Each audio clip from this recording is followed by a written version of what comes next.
Est-ce que tu te souviens de lui? On va parler de cette interview d'Emmanuel Macron. Il y a quand même pas mal de choses à en dire. Dans cette interview, Emmanuel Macron, il a dit que les jeux vidéo rendaient violents. Oh, dis donc, quelle surprise. À l'origine de tout cela, Emmanuel Macron réagit à un fait divers absolument dramatique qui a eu lieu il y a quelques jours. Fait divers qui a vu une professeure d'art plastique être poignardée par un de ses élèves qui avait 14 ans, je crois. On a une réaction qui a été filmée par nos confrères de Var Matin que je vois là. Qu'est-ce qu'on attend pour interdire les jeux vidéo? Qu'est-ce qu'on attend? Les enfants à 7 ans, 8 ans, au CE2, allez interroger les institutrices. Ils jouent à Fortnite. Qu'est-ce qu'on attend pour interdire ces jeux? On voit ici une enseignante absolument excédée et on peut la comprendre et toute notre sympathie, en tout cas la mienne, va évidemment aux enseignantes et aux enseignants qui exercent leur métier ou tentent de le faire dans des circonstances qui sont de plus en plus difficiles. Et puis ensuite, il y a la question des jeux vidéo. Il est clair que la violence qui s'installe dans la société chez les plus jeunes, elle est aussi liée au fait que les enfants, les adolescents, sont beaucoup plus exposés à de la violence dans des vidéos qu'ils vont voir sur les réseaux sociaux ou dans les jeux vidéo qu'ils vont faire. C'est clair que quand on a des enfants en bas âge, dans des jeux vidéo on passe sa journée à tuer, même que ce soit des méchants ou autres, on ne conditionne pas son enfant de la meilleure des manières que ce soit. Je pense qu'il faut sensibiliser les parents et les jeunes en disant « passer des heures devant des jeux vidéo où on passe son temps en série à s'habituer à de la violence, ça vous conditionne, ça ne vous fait pas de bien. » Ça c'est vrai. Retenez cette phrase, elle est très importante. Il y a deux choses qu'on va lancer. L'un sur les jeux vidéo, on va confier à des experts et au Conseil national du numérique et de l'IA aussi, un travail pour justement voir, essayer de mesurer scientifiquement l'effet que ça a. Et qu'est-ce que vous en attendez sur les enfants et les ados? Décision? J'attends justement qu'il y ait un consensus scientifique. Moi, je fais toujours pareil. Mon avis personnel, c'est que je comprends la colère de cette dame. Et je dis, le bon sens fait que les parents, la famille devrait dire à des jeunes, quand on passe des heures dans un jeu vidéo où on descend tout le monde, dont Fortnite, c'est pas ça la vie. Plein de choses à analyser dans cette prise de parole. On a quelque chose qui est absolument fascinant dans cette séquence et qui est déjà auto-contradictoire. C'est qu'on a Emmanuel Macron qui, d'un côté, dit « Je vais lancer une grande étude pour voir quel est le consensus scientifique qui se dégage, parce que ce qui est important, c'est pas ce que je pense moi. » Donc là, il est dans une forme de posture du doute, de l'incertitude, de l'attente de ce que va dire la science. Spoiler, en fait, elle a déjà parlé, mais on va y revenir après. Et en parallèle de cela, il a des énoncés qui sont d'une très grande assertivité, où il semble être en train d'ores et déjà de dicter le vrai, de dire ce qui est d'ores et déjà établi. On a une tension au fond entre trois éléments discursifs qui normalement ne devraient pas pouvoir cohabiter. L'énoncé de certitude personnelle qu'il présente comme des vérités générales, absence de toute marque de modélisation. Ça c'est vrai. L'énoncé de marqueur du doute ou de l'incertitude. Il me semble que, à mon avis, selon moi, mon intuition c'est que, d'autre part, le fait de se retrancher derrière la science en disant mais au fond moi ce que je dis ne compte pas, ce qu'il faut attendre c'est la science. Essayer de mesurer scientifiquement l'effet que ça a. Si ce qu'il dit ne compte pas, alors pourquoi présenter sa propre parole comme une vérité générale? Donc là, il y a une tension intrinsèque. Troisième tension, au milieu de tout ça, il invoque le bon sens. Et je dis, le bon sens fait que les parents... Qui est littéralement le contraire de la science. Le bon sens, c'est précisément l'argument que l'on invoque quand on ne veut pas aller chercher ce que dit la science. Le rôle de la science, c'est précisément d'aller examiner si ce que nous dicte notre bon sens est vrai ou au contraire se révèle faux. Invoquer dans la même prise de parole la science et le bon sens, c'est littéralement dire tout et son contraire. Écoutons la fin. Vous en attendez quoi? Une interdiction des jeux? Elle va nous dire d'abord s'il y a un consensus pour dire c'est mauvais en tout, lesquels sont mauvais, pourquoi, qu'est-ce qu'il faut faire. Ici se révèle précisément comment est-ce que Emmanuel Macron résout cette tension préexistante dans son discours que j'ai pointé juste avant. Il résout la tension en nous montrant que, en fait, il nous dit attendre le consensus scientifique, mais il s'est déjà forgé son idée. Ça n'est pas bon, ça n'est pas bien, et ça c'est vrai. Il veut juste que la science dise jusqu'à quel point c'est pas bien. Spoiler, la science elle a déjà parlé, elle dit le contraire. Ce que fait Emmanuel Macron, c'est vraiment le contraire de la méthode scientifique. Il commet même une faute qui est une faute grave, qui est une faute de biais de confirmation, qui consiste à rentrer dans sa recherche avec une conviction préétablie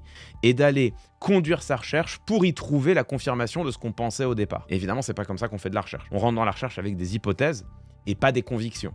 Et on s'apprête à ce que les hypothèses qu'on a soient confirmées, soit infirmées. Là, Emmanuel Macron, il nous dit grosso modo, bon, c'est mauvais, maintenant dites-moi jusqu'à quel point. Le fait est que le consensus scientifique, en l'espèce, il existe. Il y a des dizaines d'études qui ont cherché à investiguer le rapport entre l'exposition à des jeux vidéo violents et les attitudes agressives, voire la probabilité de commettre des crimes violents. On va commencer par l'étude la plus importante, c'est une méta-analyse. C'est un papier de recherche qui va agréger les résultats de dizaines d'études antérieures pour tenter de dégager précisément un consensus, ou du moins sinon un consensus ferme, les contours à minima d'un consensus. On a précisément une méta-analyse sur la relation de long terme entre les jeux vidéo agressifs et les comportements agressifs chez les jeunes. Cette méta-analyse agrège 28 études indépendantes différentes, lesquelles représentent un ensemble d'environ 21 000 jeunes étudiés. Et voilà la conclusion. Dans les études les plus solides méthodologiquement, il n'y a aucune corrélation entre le fait de jouer à des jeux vidéo violents et le fait de montrer des comportements agressifs. C'est très clair. J'ai été voir d'autres études plus récentes. On peut par exemple aller voir cette étude qui a été publiée dans la revue Computers in Human Behavior, étude de 2024. Est-ce que la violence dans les jeux vidéo impacte l'agressivité et l'empathie des jeunes? Une étude longitudinale conduite sur les adolescents tchèques. Ces résultats remettent en cause le portrait de jeux vidéo violents comme contribuant significativement à une hausse de l'agressivité et une diminution de l'empathie chez les adolescents. C'est pas tout, c'est pas tout. Étude conduite en octobre 2024. Les effets des jeux vidéo violents sur les crimes violents. Ils ont cherché à dégager une corrélation entre, d'une part, la sortie de jeux vidéo particulièrement violents et d'autre part une hausse du crime dans les différents pays auxquels ils sont intéressés. Non seulement leur étude ne montre pas un lien entre la sortie de jeux vidéo violents et l'augmentation du crime, et l'augmentation des crimes violents, mais de surcroît, elle tendrait à me prouver un léger effet cathartique. Ils ont eux-mêmes pas confiance dans ce résultat-là, mais s'il devait y avoir un résultat, ça tendrait plutôt à montrer un résultat cathartique. Les jeux vidéo seraient une manière de purger ces pulsions violentes et qui du coup trouverait un peu moins à s'exprimer dans la réalité. Une étude du même genre avait déjà été réalisée en 2021. Je ne trouve aucune preuve que les violences commises par des adolescents augmentent après la sortie d'un jeu vidéo violent. Donc ça, Monsieur le Président de la République Emmanuel Macron, en sociologie, ça porte un nom, ça s'appelle un consensus. C'est bien la peine de venir nous dire « Non, mais nous, on se réclame de la science. Non, mais moi, vous savez, j'ai toujours la même posture. Donc, j'attends de savoir ce que la science dira. » Elle a parlé. Mais alors, il faut aller voir ce qui s'est passé après. Emmanuel Macron a réagi sur Twitter. Emmanuel Macron qui illustre son post d'une image de GTA San Andreas. Oh shit, c'est reparti mon kiki. L'une des séries que l'on a le plus rendu responsable de l'augmentation de la violence chez les jeunes. À tort, bien sûr, on vient de le voir. Il y a une forme de cynisme absolu. On va lire ce message qui est incroyable. J'ai encore fait bondir les gamers. J'ai vu beaucoup d'incompréhension, alors je vais être clair. Les faits de points. J'ai toujours soutenu le jeu vidéo, la pop culture, industrie, création, culture, emploi. Ce message est rédigé par intelligence artificielle. Ça se voit au fait que la phrase, elle est vraiment mal branlée. J'ai toujours soutenu le jeu vidéo, la pop culture, industrie, création, culture, emploi. C'est un peu bizarre, l'énumération, elle est chelou. Ça, c'est une tournure très de ChatGPT, l'effet de points. Et surtout, alors si vous ne le saviez pas, le tiret, particulièrement quand il est mal utilisé comme ici, le tiret qui est vraiment une des signatures de l'écriture par IA. Il ne signe pas à coup sûr un texte comme écrit par IA, mais si tu as du tiret plus des énumérations un peu à l'emporte-pièce, plus des phrases mal branlées, une présentation très bullet point type l'effet de points, 100% IA. Ce qu'on est en train de lire, c'est pas Emmanuel Macron qui parle, c'est même pas les communicants d'Emmanuel Macron qui parlent, c'est les communicants d'Emmanuel Macron qui sont trop incompétents dans le domaine du jeu vidéo et qui donc ont fait écrire ça par ChatGPT. Écoutons ce que ChatGPT a à nous dire. J'ai mis à l'honneur l'e-sport français à l'Elysée, j'ai pris des engagements pour structurer la filière et attirer de grands événements en France. Ce que nous avons fait. Il y a tant de pépites françaises qui ont une influence mondiale, nous pouvons en être très fiers, mais soutenir une industrie et une culture n'interdit pas de poser une question simple, sans caricature. Quels sont les effets de certains contenus et de certains usages sur les plus jeunes? Il ne fait que poser la question. Oh, je pose la question, on peut pas poser la question. Poser des questions, c'est sous-entendre que la question se pose. Et donc poser une question, c'est déjà donner un élément tendant à penser que la réponse à la question est oui. Le constat des parents, c'est que certains jeunes passent leur journée et parfois leur nuit à jouer. Il a aussi été souvent dénoncé que des jeux... Ça.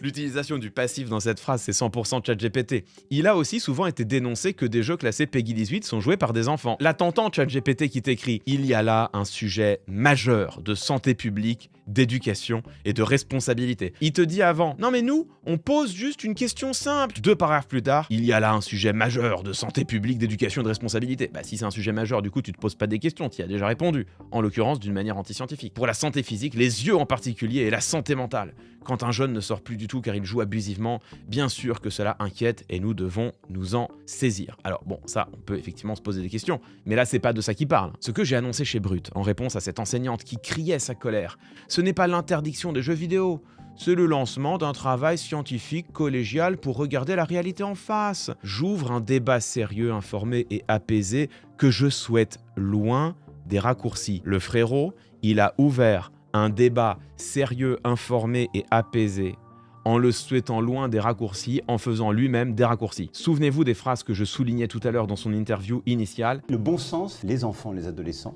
sont beaucoup plus exposés à de la violence. Ça vous fait pas de bien.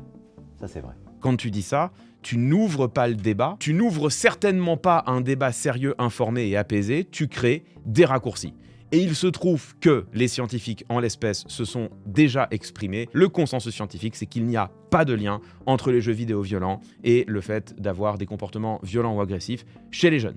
Point. En fait, ça illustre quasiment en un tweet ce qu'a été le macronisme. Et ça, je trouve ça assez fascinant. Le macronisme, ça a toujours été, depuis le premier jour, l'utilisation massive du bon sens pour abriter sous l'apparence des évidences des prises de parole, des positions, des énoncés qui étaient purement idéologiques. C'est le même bon sens qu'invoquaient Jean-Michel Blanquer et Emmanuel Macron pour dire que quand même l'allocation de rentrée scolaire... C'est évident que c'est pas dans 100% des cas que l'argent est dépensé pour les enfants. Tout le monde le sait, c'est le bon sens. On retrouve quelque chose qui est insupportable, c'est un anti-scientisme abrité derrière du scientisme. C'est aussi une caractéristique d'Emmanuel Macron. Souvenez-vous d'Emmanuel Macron qui revendiquait les premiers de cordée et le ruissellement alors que la science a massivement contredit cette idée et cette théorie. Souvenez-vous d'Emmanuel Macron qui s'attaque aux libertés académiques et qui, en même temps, prétend accueillir en France les chercheurs américains en leur disant « Chez nous, vous serez à l'abri, chez nous, vous serez bien, nous, au moins, on respecte la science ». Le macronisme aura été une utilisation massive du mensonge. Et là, on a Emmanuel Macron qui nous dit, c'est quand même quelque chose, qui nous dit « Moi, j'ai juste voulu poser une question », alors que dans la vidéo qui précède, on l'a clairement entendu donner sa réponse. Et enfin, cerise sur le gâteau, on voit ici à nouveau Emmanuel Macron faire de la démagogie populaire, essayer d'aller chercher justement des segments du peuple en exploitant la culture populaire pour tenter de s'en revendiquer alors qu'il n'y connaît rien. Enfin, c'est quand même assez fou de voir Emmanuel Macron en même temps se revendiquer du jeu vidéo, prétendre dire qu'il en a été l'allié, prétendre dire qu'il l'a soutenu, utiliser un mème issu de GTA San Andreas, comme à l'époque, il faisait un Kamehameha avec Brigitte Lecordier, comme à l'époque, il nous montrait très fièrement sa carte Yu-Gi-Oh! Bref, on voit Emmanuel Macron se revendiquer de la pop culture et en même temps charrier les pires et les plus anciens clichés portés à l'encontre de la pop culture, l'idée que ça rend violent. Parce que quand même, on a Emmanuel Macron qui aujourd'hui nous dit Fortnite ça rend violent, quelques années après qu'on dit que GTA ça rendait violent, quelques années après qu'on ait dit que le jeu de rôle quand même ça rendait violent. C'est vraiment les pires et les plus vieux et les plus anciens clichés attachés à la pop culture qui sont mais rabâchés depuis des générations de parents, de politiques, de journalistes qui n'y connaissent rien, qui racontent n'importe quoi, qui ne vont pas voir les études, qui ne se soucient absolument pas de ce qu'a dit le consensus scientifique. C'est exactement ce que fait Emmanuel Macron aujourd'hui. Alors, à la sauce 2026, donc là maintenant la cible c'est plus GTA, c'est Fortnite. En plus Fortnite, c'était peut-être pas le meilleur exemple d'un jeu vidéo violent. Bon, donc la cible c'est plus GTA, c'est Fortnite, mais le schéma argumentatif c'est exactement le même, sauf que celui-là on le trouve chez un responsable politique qui prétend aimer le jeu vidéo. La Macronie, tous sont en même temps contenus en un épisode.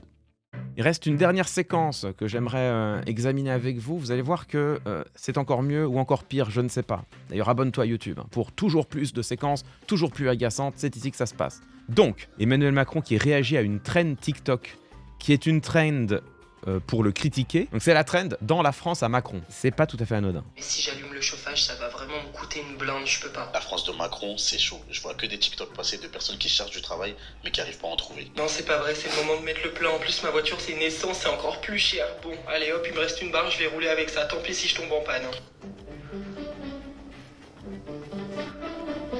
Ah, j'ai faim, moi. Qu'est-ce que je vais me faire à manger? Mais mon frigo il est vide, j'ai pas refait mes courses du mois. Bon bah je vais boire de l'eau hein. Le sourire sur son visage, je le trouve insupportable. Il a vraiment trouvé ça drôle alors que c'est des personnes qui témoignent de précarité étudiante, de précarité économique, d'impossibilité de se chauffer, d'impossibilité de trouver un emploi. C'est des gens qui au fond témoignent de leur fragilité et qui l'attribuent à lui, et ça le fait marrer. C'est un sujet sur lequel on a fait aussi beaucoup de choses. C'est tout ce qui a conduit d'ailleurs à faire les repas à 1 euro, à travailler sur l'accompagnement des jeunes, d'améliorer notre système de bourse, de mieux accompagner les jeunes, y compris sur les sujets de santé mentale. On n'est pas au bout du chemin. Enfin, la France est un des pays qui a le plus fait sur le sujet. Il y a très peu de pays au monde où l'université est gratuite, la sécurité sociale étudiante gratuite, et on a fait ces accompagnements. Ça le fait rire parce que lui, il estime qu'il a tout bien fait. Ça le fait rire parce qu'il se dit, mais je suis pas concerné. Je les ai aidés, j'ai fait ma part. En même temps, grâce à moi, ils vont mieux. Il estime que c'est une trend, que c'est pour rire, et que ça ne le concerne pas réellement lui, puisque lui, finalement, aurait amélioré les conditions de vie, notamment des jeunes, puisque là, il parle beaucoup des jeunes. Alors, voir Emmanuel Macron se gargariser des repas à 1 euro, je trouve ça scandaleux. Il a fallu attendre des mois et des mois pendant la crise du Covid pour que, enfin, le gouvernement dise quelque chose de la précarité étudiante qui explosait et de l'insécurité alimentaire qui explosait chez les étudiantes et les étudiants, avant que enfin le gouvernement se saisisse de la question pour enfin faire leur repas à 1 euro, ce qui va dans la bonne direction. Mais déjà des mois à ne rien faire alors que les étudiants littéralement crevaient de faim. Ensuite, ils se gargarisent des repas à 1 euro, je vous rappelle que c'est la Macronie qui a empêché l'élargissement des repas à 1 euro pour tous les étudiants et toutes les étudiantes. Donner le repas à 1 euro pour tous, c'est vraiment très injuste pour les étudiants précaires. C'est très récemment, à l'occasion du vote du budget 2026, que enfin cette mesure a pu être votée. Mais si elle a été écartée auparavant, c'est eux, les macronistes, qui s'y sont opposés. J'ai été voir un peu les études, notamment cette enquête de l'Observatoire national de la vie étudiante, organisme public d'études et de recherche créé en 89 par le ministère en charge de l'enseignement supérieur. Donc là, c'est un rapport, tout ce qu'il y a de plus officiel. On a 32% d'étudiants qui ont assez à manger, mais qui ne peuvent pas manger tous les aliments qu'ils souhaitent. Mais surtout, vous le voyez, on a 12% des étudiants qui disent parfois ne pas avoir assez à manger ou souvent ne pas avoir assez à manger. Il y a 22%, près d'un quart des étudiants qui ont recours ou devraient avoir recours à l'aide alimentaire. Ça, c'est la France de Macron. Précisément. Je trouve qu'il y a quelque chose d'abject dans l'auto-satisfait que s'adresse Emmanuel Macron dans cette vidéo, qui nous dit qu'il est très content, qu'il est très fier de lui. Heureusement qu'on vit dans la France à Macron, puisque sinon ce serait pire. Là où au contraire, la précarité étudiante s'est cruellement accrue sous les 2 quinquennats d'Emmanuel Macron, et notamment depuis le Covid. Je vous rappelle que sous le quinquennat d'Emmanuel Macron, le nombre de personnes à la rue a également plus que doublé, puisque selon les derniers chiffres de la Fondation pour le logement, on était passé de 150 000 en 2017 à plus de 300 000 aujourd'hui. La séquence n'est pas tout à fait terminée, parce qu'après s'être lancé ses propres fleurs, voilà comment Emmanuel Macron finit cette séquence. Après, c'est une génération. Ça fait 9 ans que je suis là. C'est long pour les gens. Non, enfin, en tout cas, on a épousé une époque ensemble. C'est chouette, c'est la vie. Ce que veut dire cette expression, c'est qu'on a quand même traversé de drôles de périodes. On a quand même bien tenu, quoi. Bon, c'est insupportable. C'est chouette, quoi, c'est la vie. On lui parle de jeunes qui n'ont plus d'argent pour se chauffer, qui n'ont pas d'argent pour se nourrir, qui n'ont pas d'argent pour payer leur essence. On parle de jeunes qui ne trouvent pas d'emploi, on parle d'une précarité étudiante qui a explosé. Et ce qu'il trouve à dire à cela, c'est « Vous vous rendez compte de tout ce qu'on a traversé ensemble ? C'est chouette, quoi, c'est la vie. » Lui, il a vécu cette période comme une belle histoire. Cette séquence, elle est révélatrice de 2 choses. La première, c'est que on le paye à rien foutre. Et ça me fait mal de céder à cela parce que je sais que ça alimente le dégagisme, mais on le paye à rien foutre. Il travaille pas. De toute façon, il peut pas travailler puisqu'il sait qu'il n'a plus aucun levier dans la politique nationale, qu'il ne peut plus rien faire. Il n'a plus rien à faire, il ne sert plus à rien, il kiffe, quoi. Il crée des mèmes, il est content, quoi. Mais donc on a vraiment l'impression de voir Jeanne Le Pertuis, l'héroïne de Une vie de Maupassant, qui à la fin de sa vie n'a tellement plus rien à faire qu'elle rentre dans la ratiocination obsessionnelle, le fait de revivre les journées de ses grandes années en se demandant ce qu'elle a bien pu faire ce jour-là. On a l'impression qu'il est en train de faire ça, Emmanuel Macron, revivre le film de ces 9 dernières années en se disant « Waouh, c'était cool, qu'est-ce qu'on a kiffé quand même !» La paralysie, l'impuissance et in fine l'inutilité dans laquelle Emmanuel Macron est contraint de se contempler aujourd'hui, il en est le seul responsable. Encore une fois, tout cela ne remonte qu'à sa décision absurde de dissoudre en 2024 à l'Assemblée nationale. Donc déjà, d'une part, il y a une forme de tristesse et de cruauté dans cette séquence, première observation, et la deuxième observation, bon, c'est l'abjection, l'inhumanité même l'absence totale d'empathie de sa réaction. L'incapacité de cet homme à penser à quelqu'un d'autre que lui est tout de même stupéfiante. C'est au fond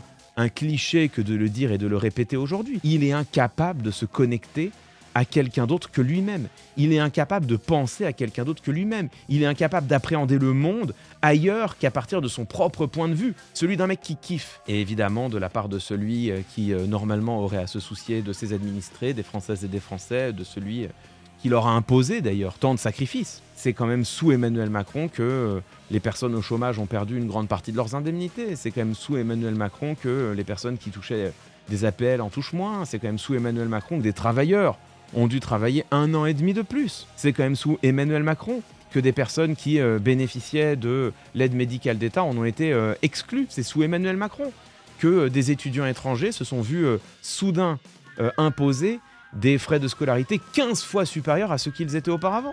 C'est la France d'Emmanuel Macron. Sa seule réaction, c'est d'en sourire. Je ne sais pas comment on peut visualiser cette séquence sans en ressentir une colère absolument inouïe. Et quand je dis colère, en l'espèce, c'est un euphémisme.